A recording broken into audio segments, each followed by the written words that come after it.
Market లో invest చేసి మీ డబ్బులు డబుల్ చేసుకోవాలనుకుంటున్నారా? సుందరరామిరెడ్డి గారి సెమినార్ కి అటెండ్ అవ్వండి. నమస్తే గురుగారు. నమస్కారం అండి. ఇప్పుడు ఆషాఢ మాసం అంటే మీరు గత వీడియోలో చెప్పారు. బోనాలు అనంగానే నాకు మీతో బోనాల గురించి వీడియో అడగాలి అనుకున్నా. ఏంటి అంటే అసలు బోనాలు అనేది ఎందుకు జరుపుకుంటారు? యాక్చువల్‌గా ప్రకృతికి సంబంధించింది అంటారు. ప్రకృతికి, బోనాలకి ఏమిటి ఆ సంబంధం? ఇంకొకటి ఒక్కొక్క ఏరియాలో ఒక్కొక్క వారం జరుగుతది బోనాలు. మామూలుగా ఏ పండగైనా ఒకే రోజు ఉంటది.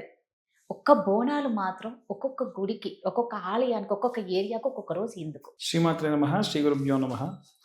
బోనాలకు కూడా చరిత్ర ఉందండి. చాలా మందికి తెలియదు ఈ విషయం. 1863, 64 ప్రాంతంలో హైదరాబాద్ ప్రాంతానికి విపరీతంగా కలరా వచ్చింది. అప్పటి వరకు మనం ప్రకృతి సిద్ధంగా పండగలు జరుపుకునే వాళ్ళము, అంత విరివిగా జరుపుకునే వాళ్ళం కాదు. ఎప్పుడైతే ఆ కలరా అనేటువంటి వ్యాధి ఈ జనాలందరికీ ప్రబలడం విపరీతమైందో అప్పుడు ఈ ప్రకృతి సిద్ధంగా మనం ఏం చేస్తున్నాం అని అంటే కుండకు పసుపు రాయడం, దాంట్లో బియ్యంతో వండినటువంటి అన్నాన్ని బోనంగా వెత్తుకోవడం, దానిపైన మూత పెట్టి దాంట్లో వేపాకులు, తంగేడు పూలు, అలాగే బెల్లము, మధుర పదార్థాలు ఇవన్నీ పెట్టుకొని అమ్మవారికి సంబంధించి వెళ్తారు. అవన్నీ కూడా అమ్మవారికి శాఖగా పోస్తూ ఉంటారు. ఇవన్నీ కూడా చేయడం వల్ల ఏమవుతుందనంటే యాంటీబయోటిక్గా పనిచేసి ఈ కలరా అనేది ప్రాలదోరుంది. ఇది కూడా చూడండి ఎక్కడ జరుగుతుంది, కరెక్ట్గా గ్రామదేవతలు ఎక్కడ ఉంటారు? ప్రతి గ్రామానికి ఒక అమ్మవారు, ఆంజనేయ స్వామి ఇద్దరు ఖచ్చితంగా ఉంటారు. మీరు ఎక్కడికైనా వెళ్ళి చూడండి, ఎక్కడికైనా వెళ్ళండి, థర్డ్ బాండ్కి వెళ్ళండి, కర్మన్ ఘాట్ వెళ్ళండి, మా కొత్తపేటలో భక్తాంజనేయ స్వామి దేవాలయం మా గురువు గారు అక్కడికి వెళ్ళండి, ఇంకొంచెం ముందుకు వెళ్ళిన తర్వాత రామోజీ ఫిల్మ్ సిటీ దగ్గరికి వెళ్ళండి, అక్కడికంటే ఇంకొంచెం ముందుకు వెళ్తే ఆందోళన మైసమ్మ గుడికి వెళ్ళండి, ఇటు నిజామాబాద్ సైడ్ వెళ్ళండి, ఎటు సైడ్ అయినా వెళ్ళండి. ఎక్కడ మొత్తం భారతదేశం మొత్తం కాదు, అసలు ఇంకా చెప్పాలంటే ప్రపంచవ్యాప్తంగా ఉండుండొచ్చు, అమ్మోని కప్పెట్టే లేకపోతే చూపించకుండా ఉండుంటారు. జపాన్లో ఆంజనేయ స్వామి విగ్రహం దొరికింది, అమెరికాలో 365 అడుగులటువంటి శ్రీచక్రం దొరికింది. సో ప్రతి చోట అమ్మవారు గ్రామ దేవతగా వెలసిల్లుతుంది. కాబట్టి ఆ గ్రామం బొడ్రాయి నుంచి చుట్టంతా కూడా తిరుగుతూ ఆడపిల్లలు గంధం పెట్టుకొని, కాళ్ళకు పసుపు పెట్టుకొని విశేషంగా ఈ బోనాలు ఎత్తుకొని వెళ్తారు. దీనివల్ల విశేషంగా ఉన్నటువంటి ఆ యాంటీబయోటిక్ అనేటువంటిది, టాక్సిన్స్ అనేటువంటివన్నీ కూడా పోవడం విశేషంగా మంచిది. దానివల్ల మనం బోనాలు చేసుకోవడం అనేటువంటిది ఉంది. ఆ తర్వాతకి మళ్ళీ కలరా అనేది అంత మొత్తంలో రాలేదు అనేటువంటిది కూడా ఉంది. నేను చెప్పినట్టుగా ఒక్కొక్క ఏరియాలో ఒక్కొక్క అమ్మవారు, మహాకాళి అమ్మవారిగా, భద్రకాళి అమ్మవారిగా, ఉప్పలమ్మ తల్లిగా, మైసమ్మ తల్లిగా, గండి మైసమ్మగా, బాట మైసమ్మగా రకరకాలుగా అమ్మవార్లు వెలుస్తారు. ఈ అమ్మవార్లు చూడండి, ఈ అమ్మవారి దేవాలయాలు లేకుండా ఉన్నప్పుడు విపరీతంగా యాక్సిడెంట్లు అయ్యేవి. మనకు నేను ఇందాక చెప్పినటువంటి ఆందోళన మైసమ్మ అమ్మవారు, 3 అమ్మవార్లు ఉంటారు అక్కడ. మనకు మైసమ్మ, ఉప్పలమ్మ, ఎల్లమ్మ 3 అమ్మవార్లు ఉంటారు.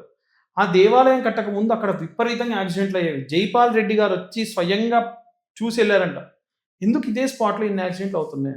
ఎప్పుడైతే అమ్మవారి గుడి కట్టిన తర్వాత ఒక్క యాక్సిడెంట్ కూడా అంతకు ముందు జరిగినంత దారుణంగా ఏదైనా మనుషుల ప్రాణాలు అయితే పోలా, అమ్మవారు రక్షగా ఉంటారు.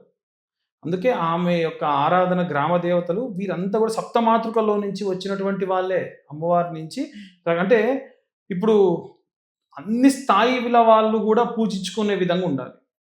నా స్థాయి ఎక్కువ, నేను పూజిస్తా, నీ స్థాయి తక్కువ, నువ్వు ఇక్కడికి వచ్చి పూజించకూడదు అనేటువంటి నియమాలు ఉండేవి ఒకప్పుడు.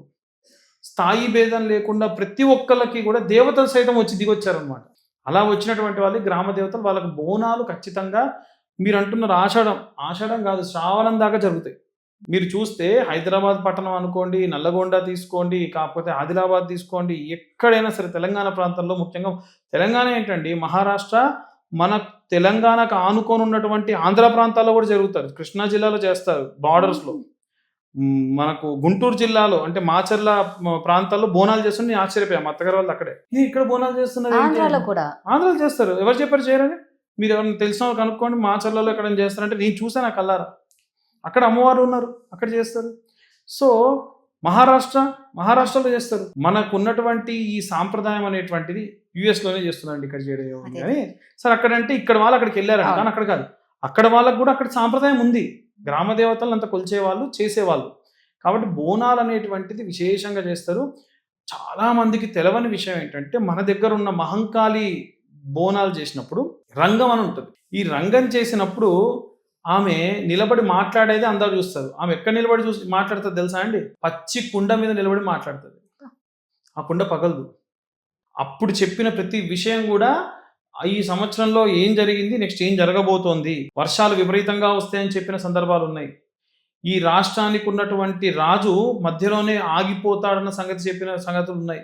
ఈ రాష్ట్రానికి ఉన్నటువంటి మొట్టమొదటి మనిషి అర్ధాంతరంగా లోకాన్ని విడిచిపెట్టి పోతారన్న సంగతులు కూడా చెప్పిన సందర్భాలు ఉన్నాయి. నాట్ జోక్, ఇది ఆన్ రికార్డ్ ఉన్నటువంటి విషయాలు నేను మాట్లాడుతున్నాను. కాబట్టి అంత విశేషం అక్కడ రంగం అనేటువంటిది. కాబట్టి ఏదో చాలా మంది అంటుంటారు, కానీ అక్కడ ఉన్నటువంటి మహంకాళి అమ్మవారి దేవాలయానికి సంబంధించి ఉన్నటువంటి అర్చకులు ఇప్పుడు వాళ్ళు కాదండి, వంశపారంపర్యంగా ఉన్నటువంటి వాళ్ళు. వాళ్ళతో మాట్లాడి ఎవరైనా సరే వీలైతే మీరు ఇంటర్వ్యూస్ తీసుకోండి. వాళ్ళు చాలా నిగూఢంగా ఎవరికి తెలవని చాలా విషయాలు చెప్తారు. ఇంకొకటి, మనకు ఈ అమ్మవార్లకు సంబంధించి ఘటాలు అని చెప్పి ఉంటాయి. చాలా మంది ఘటాలు ఊరేగింపులు జరిగేటప్పుడు ఏం చూడరు. దాంట్లో పసుపు కొమ్ములు, కొన్ని రకాల మూలికలు, వేపాకులు, నూనె, బెల్లము ఇలాంటివన్నీ తీసుకొని వెళ్ళి నదులలో కలుపుతూ ఉంటారు. మీరు ఇందాక చెప్పినట్టు బోనానికి సంబంధించి ఎత్తుకున్నప్పుడు కూడా ఆకులు అవన్నీ కూడా తీసుకెళ్లి చెరువులో కలుపుతూ ఉంటారు. ఎందుకంటే వర్షం పడడం ప్రారంభమైన తర్వాతకి నదీ ప్రవాహం పెరుగుతుంది. అప్పుడు ఆ నదీ ప్రవాహానికి దగ్గరలో ఉన్నటువంటి పుట్టలు, అందులో ఉన్నటువంటి సర్పాలు ఒకటేసారి నీళ్లు రాగానే వాటికి అర్థం కాదు, పాములకు సరిగ్గా కనిపించదు. కాబట్టి ఏమవుతుందనంటే అది వెంటనే ఏం చేస్తుందనంటే విషాన్ని బయటకు వదులుతుంది. నేను ఎక్కడున్నా, నీళ్ళలో ఉన్నానా బయట ఉన్నానా? ఆలోచించండి, వందల సంఖ్యలో సర్పాలు నీళ్ళలోకి వెళ్ళిపోయి వాటి విషాల్ని విడిచిపెడితే అప్పుడు ఎంత ఇబ్బంది. అందుకని వీళ్ళు ఇవి తీసుకెళ్ళి నీళ్ళలో కలుపుతారు. అప్పుడు ఆ విషం విరుగుడు అవుతుంది. ఇదే కాదు, దీని తర్వాత జరిగే ప్రతిదీ నీళ్ళలోనే కలుపుతారు. చూడండి, మీరు బాగా ఆలోచించండి. తర్వాతకు వచ్చేది వినాయక చవితి, మట్టి పసుపు. తర్వాతకు వచ్చేది దసరా, అమ్మవారి విగ్రహము విపరీతంగా పసుపు కుంకుమలతో అర్చన చేసి వేస్తారు. సో తర్వాతకి కార్తీక మాసం, అందులో ఆవు నెయ్యి దీపాలు వదిలిపెడతాం. దాని తర్వాతకి మళ్ళీ దసరా అప్పుడు బతుకమ్మలు తీసుకెళ్ళి అవన్నీ కూడా తీసుకెళ్ళి నీళ్ళలో కలుపుతారు. ఇవన్నీ ఎందుకు నీటికి అనుసంధానం ఉన్నాయంటే ఆ విషం విరుగుడు ఈ రకంగా కావాలి. వీళ్ళని మనం తీసుకెళ్ళి అరే నాయన ఇన్ని బంతిపూలు, తంగేడాకులు, యాపాకులు అంటే పిచ్చా నీకేమన్నా ఎందుకు వేయాలంటారు. అదే అమ్మవారి దగ్గర పెట్టి అమ్మవారిని నిమజ్జనం చేసినట్రా అంటే మూ అని చెప్పేస్తారు. అంటే మనకు ఉన్నటువంటి ఈ సాంప్రదాయంలో భాగం మన ఉద్ధతి కోసమే. కానీ దాన్ని కూడా మనం ఎట్లా చేస్తున్నాం అంటే ప్లాస్టర్ ఆఫ్ ప్యారిస్ విగ్రహాలు తీసుకురావడం, ప్లాస్టిక్ బంతిపూలతో బతుకమ్మలు చేయడము, ఇవి చేస్తున్నాం. కాబట్టి న్యాచురల్గా మన పండగలన్నీ తెలంగాణలో ఉన్న బోనాల దగ్గర నుంచి తర్వాతకు వచ్చేటువంటి సంక్రాంతి వరకు జరిగేవన్నీ కూడా ప్రకృతి సిద్ధమైనటువంటి పండుగలే. అందుకే చూడండి, తొలి ఏకాదశి ప్రారంభమైందంటే పండుగలు ప్రారంభమైనట్టే. అన్ని పండుగలు వరుసగా ఉంటాయి. కాబట్టి అస్సలు అశ్రద్ధ చేయకుండా వీలైనంత వరకు ఆ మట్టితో చేసేటువంటి వినాయకుళ్ళని, తర్వాతకి తంగేడు పూలని, వేపాకులని, బెల్లంతో కలిపినటువంటి కొన్ని మూలికలని, ఉప్పు చెక్కలు లాంటివి వేస్తూ ఉంటారు. కొన్ని రకాలైనటువంటివన్నీ తీసుకొచ్చి గొడ్లకు పెడతారు. అవి ఏమన్నా దానికి టాక్సిన్స్ ఉంటే బయటికి కక్కేయడం కానీ, లేకుంటే వీటి ద్వారా వెళ్ళిపోయి హెల్తీగా అవుతుంది. ఆ మిగిలినంత తీసుకెళ్ళి కూడా చెరువులో వేస్తారు ఆ ఉప్పు చెక్క. చాలా మందికి ఈ ఉప్పు చెక్క అన్న పదమే చాలా మందికి తెలియదు. ఇవి వేయడం వల్ల ఏమవుతుందంటే శుద్ధత జరుగుతుంది. రకరకాల చెట్ల యొక్క ఆకుల పసరు ఉప్పు కలిపి దాన్ని మొత్తం నూరుతారు. విశేషంగా మన బోనాలకు అంత శక్తి ఉంది. చాలా చక్కగా చెప్పారు గురుగారు. ధన్యవాదాలు. ధన్యవాదాలు.